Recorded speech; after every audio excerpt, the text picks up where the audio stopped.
11th April యొక్క విశిష్టతను మనం చూసుకుంటే ఈ రోజున నేషనల్ సేఫ్ మదర్‌హుడ్ డేని మనం నిర్వహించుకోవటం జరుగుతా ఉంది. ఓకేనా? సో, ఇక్కడ మనకి మరి ఈ రోజున మనం చూసుకున్నట్లయితే ఇక్కడ అవగాహన కార్యక్రమాలను ప్రభుత్వం నిర్వహించుతా ఉంటుంది. దేనికి సంబంధించినటువంటి అవగాహన కార్యక్రమాలు అండి?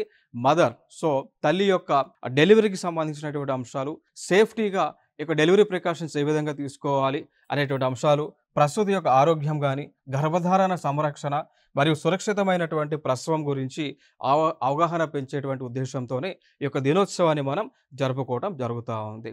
మరి యొక్క తీర్మానం చేసింది. ఎవరు ఈ యొక్క నేషనల్ సేఫ్ మదర్‌హుడ్ డేని నిర్వహించాలనేటువంటి ఆలోచన చేసినటువంటి సంస్థ మనం చూసుకుంటే white ribbon alliance India WRAI అనేటువంటి ఒక సంస్థ తీర్మానం చేసుకోవడం జరిగింది. వారి యొక్క ఆలోచన మేరకు 2003 నుంచి కూడా ఈ యొక్క దినోత్సవాన్ని మనం నిర్వహించుకోవటం జరుగుతూ ఉంటుంది. ఓకే. సో, దాంతోపాటు ఈ యొక్క మాతృత్వ తల్లి బిడ్డ యొక్క సంరక్షణ కోసం కూడా ప్రభుత్వము అనేక సంక్షేమ కార్యక్రమాలను కూడా అందిస్తూ ఉంది.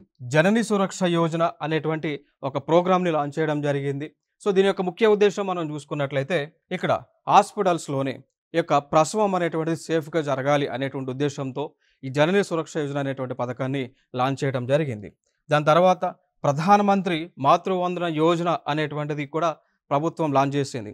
దీని ద్వారా ఎవరైతే బేబీస్‌కి డెలివరీ ఇస్తారో, ఫస్ట్ టైంలో డెలివరీ ఇస్తారో వారికి 5,000 రూపాయలను ప్రభుత్వము ఇస్తూ ఉంది. నేరుగా వారి యొక్క ఖాతాలో అందిస్తూ ఉన్నారు.